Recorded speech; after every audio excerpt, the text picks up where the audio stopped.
Boleh saya duduk di sini, Kisana? Silakan. Maaf kalau saya keliru. Apakah Andika yang bernama Sembara? Benar? Murid Kiai Jabat? Ya. Bapak siapa? Perkenalkan, saya Demang Mangun. Bagaimana perkembangan terakhir? Sangat memprihatinkan.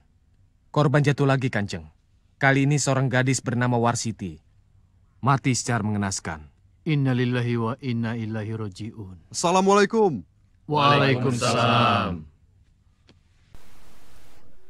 Di awal episode ini, kita langsung menuju pada Sembara dan Basir yang pada saat itu sedang berada di wilayah Kulon.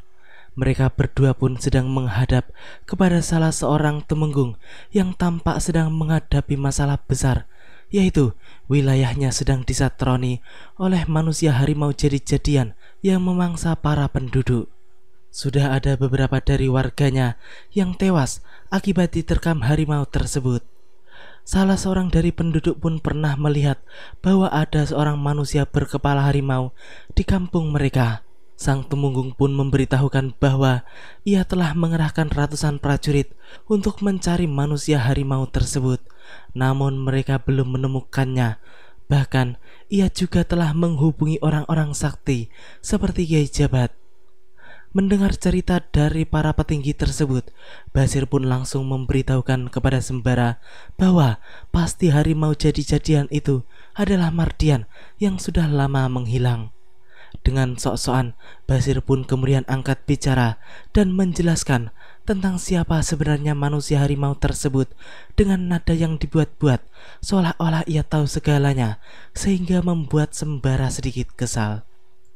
Dia adalah harimau jadi-jadian dari seorang laki-laki yang terkutuk bernama Mardian. Sembara, kau hadapilah Mardian.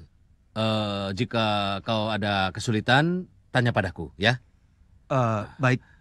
Bagus, bagus. Tolonglah Kisanak. Tolonglah rakyat kami. Bisa diatur. Jangan khawatir, Kanjeng. Nanti kami akan atasi. Tapi karena kami keluar tenaga banyak, makanan kami pun harus banyak dan enak. Untuk itu jangan khawatir Kisanak. Apa yang Kisanak inginkan, katakan saja. Benar firasat yang dikatakan oleh Basir bahwa ternyata memang Mardianlah dalang dari semuanya. Di saat itu, manusia harimau tersebut tampak sedang berada di tengah-tengah keramaian para penduduk. Dan ia pun melihat Basir serta Sembara bersama dengan rombongan katemenggungan yang sedang melakukan ronda keliling. Sembara, jika dia ada di sini, aku pasti akan banyak menemui masalah. Kurang ajar. Dimanapun aku berada, dia selalu mengikuti. Setelah itu, Mardian pun segera kembali ke sebuah gubuk di tengah hutan yang ditinggalinya bersama dukun bongkok yang pernah menyelamatkannya dari kematian ketika dirinya hampir mati terbakar setelah dikalahkan oleh Basir. Ki dukun bongkok itu pun kemudian memberitahukan kalau Mak Lampir, guru besar mereka, sedang berada di dalam kamar rumah tersebut untuk bersemedi guna memulihkan kekuatannya yang hilang setelah bertarung dengan Kiai Ageng Jembar Jimantoro beberapa waktu yang lalu.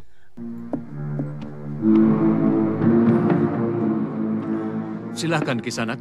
Terima kasih. Aku perlu bantuanmu. Tapi Mak juga harus menolongku. Nanti aku kasih tahu setelah kau menolongku. Katakanlah, Mak. Kekuatan ajianku telah hilang oleh cemeti amal Rasuli Sembara. Aku akan bisa menjadi kuat lagi. Baik, akan kucarikan untuk Mak. Mak Lampir pun menyuruh Mardian untuk mencarikan gadis ontang-anting yang akan digunakannya untuk persembahan sesaji. Namun hal itu bukanlah hal mudah karena cukup sulit untuk menemukannya, apalagi sekarang di Kadipaten sudah dipenuhi oleh para prajurit penjaga maupun ronda keliling. Mardian dan si dukun bongkok pun kemudian melaporkan kepada guru mereka itu kalau mereka tidak sanggup untuk menemukan gadis ontang-anting yang dimaksudkan. Sehingga kemudian Mak Lampir pun menggantinya dengan satu anak Pancawala. Belum, Paman.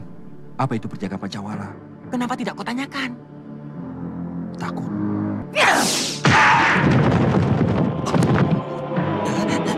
Sudah guru, sudah jangan diteruskan. Biar nanti saya yang jelaskan. Untung tidak sepenuh tenaga Mak Lampir mengirimkan pukulan kepadamu. Tapi ini pun dada terasa seperti mau pecah, Paman. Makanya hati-hati berhadapan dengan dia. Jangan sampai Mak Lampir murka. Malam itu, dukun bongkok dan Mardian pun menemui salah seorang warga yang telah mereka kelabui untuk menemukan anak Pancawala. Dengan imbalan yang tidak begitu besar, orang itu pun mau memberitahukan di mana anak berciri-ciri Pancawala itu berada. Si bongkok pun mengatakan bahwa tujuannya adalah untuk memberikan bantuan kepada anak-anak tersebut, sehingga orang tersebut pun tidak curiga sedikit pun kalau dukun jelek itu akan menculiknya. Setelah mengetahui letak rumah anak Pancawala, mereka berdua pun segera menuju ke sana dan langsung melakukan aksinya setelah berbasa-basi dengan orang tua anak-anak tersebut. Mari nak, mari. Bapak akan bagi-bagi rezeki.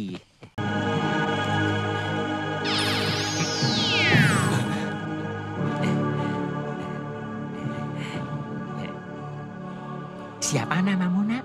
Omen, Pak. Oh, Omen. Bagaimana? Berhasil? Berhasil, Mak. Coba cium tangan saya. Pancawala. Harum darahnya. Malam itu juga, Mak Lampir pun segera menuju rumah anak Pancawala yang dimaksudkan. Namun ternyata para warga pun sempat melihatnya dan melaporkannya kepada Sembara. Sebelum sempat melancarkan aksinya, nenek tua bangkotan itu pun kabur setelah mendengar teriakan-teriakan warga yang menyebut nama Sembara dan Cemeti Amarasuli. Mak Lampir, aku tahu kau ada di sini. Dan Sembara, Mak Lampir ada di sini. Jangan lupa Cemeti Amarasulinya. Sembara, dimanapun aku berada, dia selalu hadir untuk menggangguku. Mak Lampir pun tidak berani lagi untuk keluar dari persembunyiannya di rumah si bongkok, sebab kemungkinan Sembara telah mengetahui keberadaannya di Kadipaten semalam. Sehingga kemudian ia pun kembali menugaskan Mardian dan si bongkok untuk menculik anak Pancawala bagaimanapun caranya. Keesokan harinya, anak Pancawala yang bernama Omen itu pun hendak dibawa kabur oleh Kidukun Bongkok. Namun salah seorang kerabatnya pun mengetahui dan mencegahnya serta menanyakan apa yang akan dilakukan oleh orang tua itu kepada Omen. Secara kebetulan, di tempat itu pun ada Sembara dan Basir yang sedang melakukan ronda keliling, sehingga orang itu pun kemudian meminta bantuan. Mau dibawa kemana? Den, kesini sebentar, Den. Den! Ada apa? Orang ini, Mencari siapa? Orang yang bertubuh bongkok tadi? iya, dia membawa si Omen tak kemana. Siapa dia? Dukun, Den. Dukun. Iya. Sembara, dia selalu mau ikut campur semua urusanku. Akhirnya, Kidukun Bongkok pun gagal melaksanakan tugasnya. Ia pun langsung lari terbirit-birit setelah warga kampung itu memanggil Sembara. Mak Lampir yang mengetahui semua itu pun langsung memarahi muridnya yang bodoh itu, karena menurutnya si Bongkok tidak melewati jalan umum, namun harus melewati hutan atau sungai yang kemungkinan tidak terjamah mata para penduduk. Kini kita kembali lagi kepada Sembara yang di saat itu langsung meminta keterangan tentang dukun tersebut. Sudah lama dia membuka pengobatan di sini. Belum begitu lama. Kira-kira 8 bulan. Apakah banyak yang minta tolong padanya? Lumayan, tapi belakangan ini dia tidak buka. Saya tidak tahu apa sebabnya. Pancawala. Aku dapat pancingan, Sir. Pancingan? Iya. Mancing ikan? Bukan. Mancing mak lampir. Mak lampir? Ya, setelah melihat anak tersebut, Sembara pun langsung mengetahui kalau anak itu adalah anak Pancawala, dan pasti mak lampirlah yang menyuruh dukun bongkok untuk menculiknya. Kemudian murid Ki Jabat itu pun mendapat ide untuk memancing mak lampir keluar dengan umpan anak Pancawala tersebut. Kalau cuma urusan dukun bongkok, kecil, serahkan urusannya padaku. Kalau yang keluar mak lampir? Kalau mak lampir, kamu saja Sembara yang menghadapi dia. Mana mau aku menghadapi wanita? Nenek-nenek lagi. Tak tega Sembara. Bukan sifat kesatria seperti aku. Basir pun sok ngeles karena sebenarnya ia takut berhadapan dengan mak lampir. Sementara itu, mak lampir pun marah-marah kepada dua muridnya karena ia takut jika Sembara akan mencarinya sampai ke tempat itu. Di sisi lain, tepatnya di Katemenggungan, terlihat bocah Pancawala dan kedua orang tuanya sedang menghadap Sang Temunggung dengan ditemani oleh Sembara serta Basir. Di sana mereka pun berunding tentang rencana Sembara yang akan menggunakan bocah tersebut untuk menjebak mak lampir. Setelah mendapat izin dari kedua orang tua Omen, Sang Temunggung pun segera menyuruh Sembara untuk melaksanakan rencananya.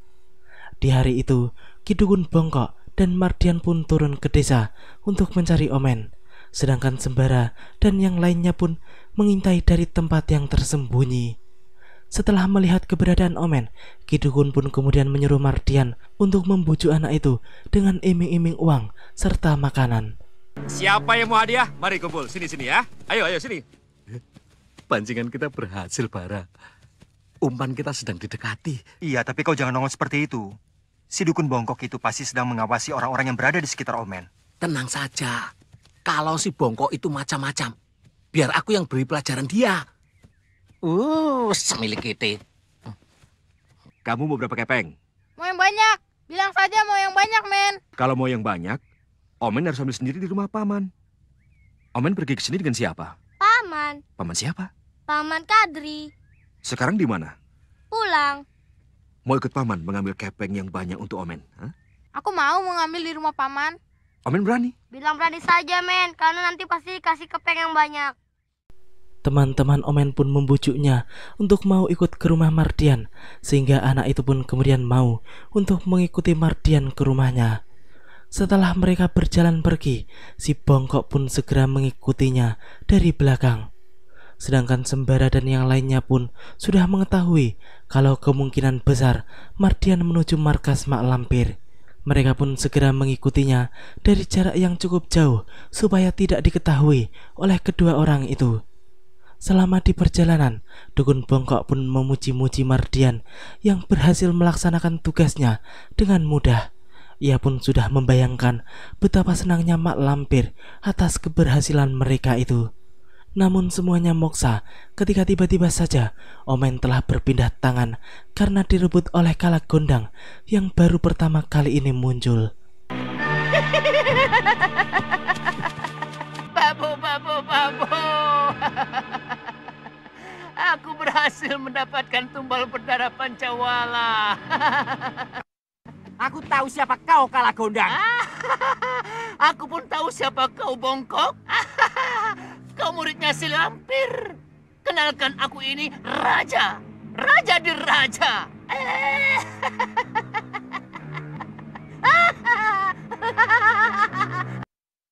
Kau bukan apa-apa dibandingkan dengan aku, Bongkok. Panggil gurumu kalau kau mengendaki anak Pancawala ini. Kurang ajar. Mak Lampir yang pada saat itu selalu mengikuti pergerakan kedua muridnya dari pasok benggalanya pun menjadi marah besar ketika melihat Kalak Gondang berhasil merebut anak Pancawala dari tangan Mardian. Ia pun berjanji akan membalas dendam setelah ia sembuh nanti. Sementara itu, Ki Dukun Bongkok dan Mardian pun kemudian terlibat pertarungan sengit dengan Kalak Gondang. Akan tetapi, mereka berdua bukanlah lawan dari siluman berpakaian serba merah tersebut, sehingga mereka berdua hanya menjadi mainannya saja.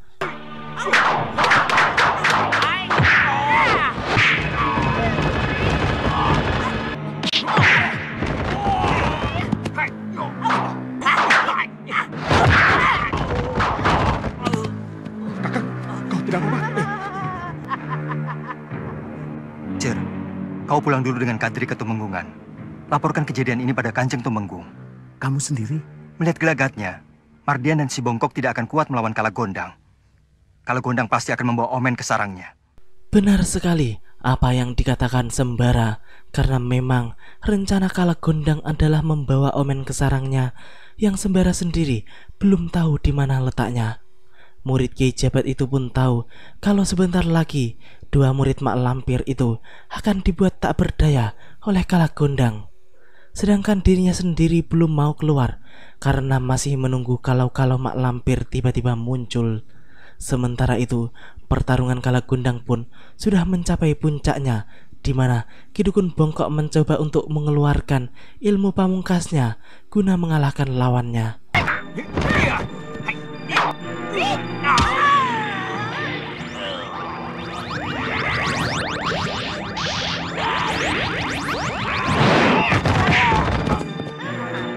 Betul kan kataku?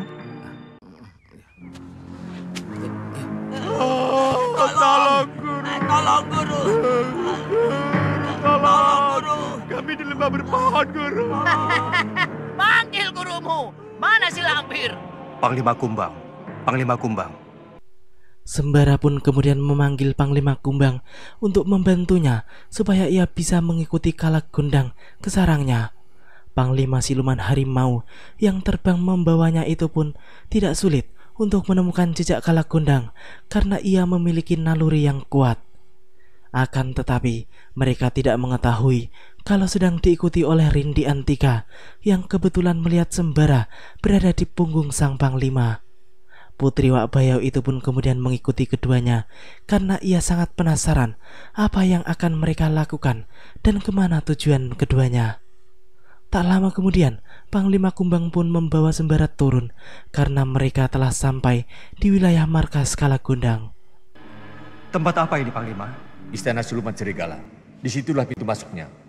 Kalagondang pasti masuk lewat situ. Bagaimana cara membukanya, Panglima? Sulit. Tidak bisa dibuka dari luar. Akan saya coba.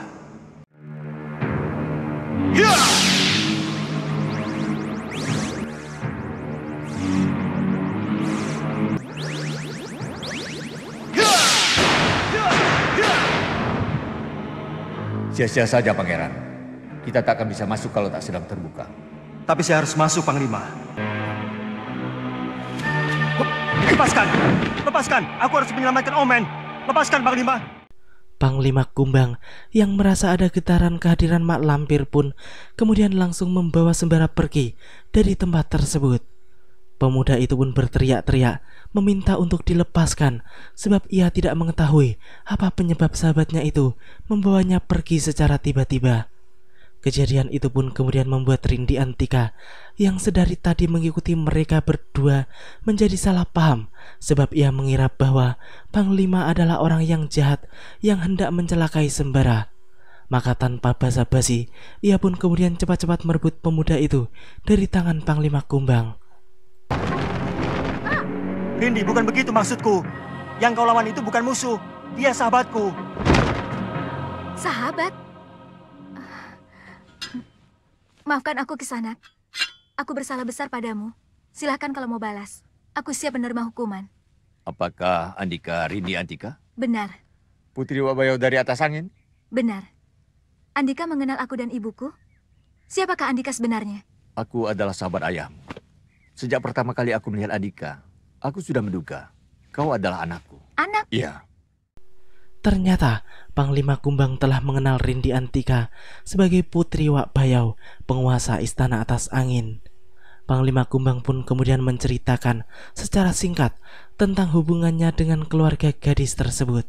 Sehingga kemudian gadis itu pun segera memeluk sang Panglima yang dipanggilnya Paman. Sembara pun sangat senang karena akhirnya Rindi Antika berdamai dengan sahabatnya.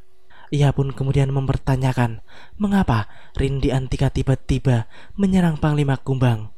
Gadis itu pun kemudian menjawabnya dengan lancar. Mengapa tiba-tiba kau menyerang Panglima Kumbang? Aku kira kau sedang dalam kesulitan, Kakang. Kenapa tiba-tiba Paman menerkam Kakang Sembara dan membawanya terbang? Aku mendapat firasat jelek. Aku harus segera meninggalkan tempat itu bersama Sembara. Jika tidak, maka kami bisa celaka. Maksud paman? Aku merasa getaran akan datangnya wanita setan itu. Kini kita menuju Mak Lampir yang pada saat itu baru saja sampai di depan gerbang Istana Kalagondang. Ia pun memaki-maki Kalagondang yang pada saat itu telah berada di dalam istananya. Sebab Mak Lampir tahu kalau ia tidak akan mungkin bisa masuk menembus gerbang masuk istana siluman serigala tersebut. Aku peringatkan, pulang saja kau Lampir. Kau tidak akan menang melawanku. Tunjukkan kesaktianmu. Buka pintu itu kalau kau mampu.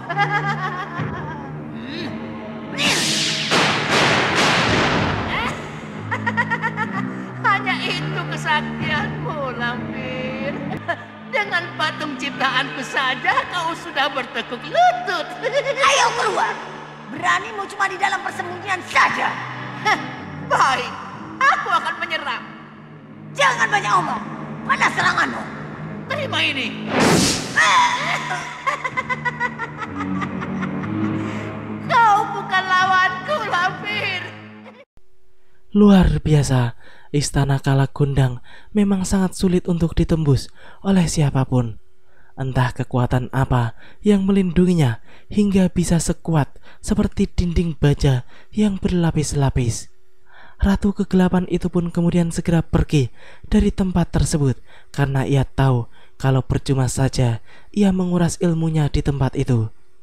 Setelah berada di hutan, nenek tua itu pun kembali menggunakan paso benggalanya untuk melihat keberadaan Kalagondang dan Omen, si anak Pancawala. Terus. Aku tahu apa yang sedang kau lakukan, Lampir. Jangan mimpi, Lampir.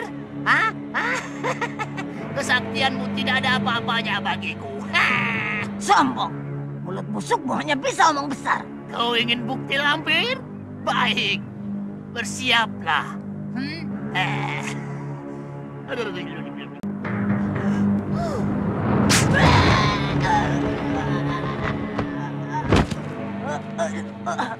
Kurang ajar. Dari mana Kalagondang mendapat kesaktian? Dia benar-benar tidak bisa diremehkan. Demikianlah alur cerita di episode kali ini. Nantikan kelanjutan kisahnya di episode yang akan datang. Terima kasih bagi teman-teman semua yang udah mau nonton. Jangan lupa subscribe dan share, dan juga nyalain notifnya. Assalamualaikum warahmatullahi wabarakatuh, dan salam anak 90-an.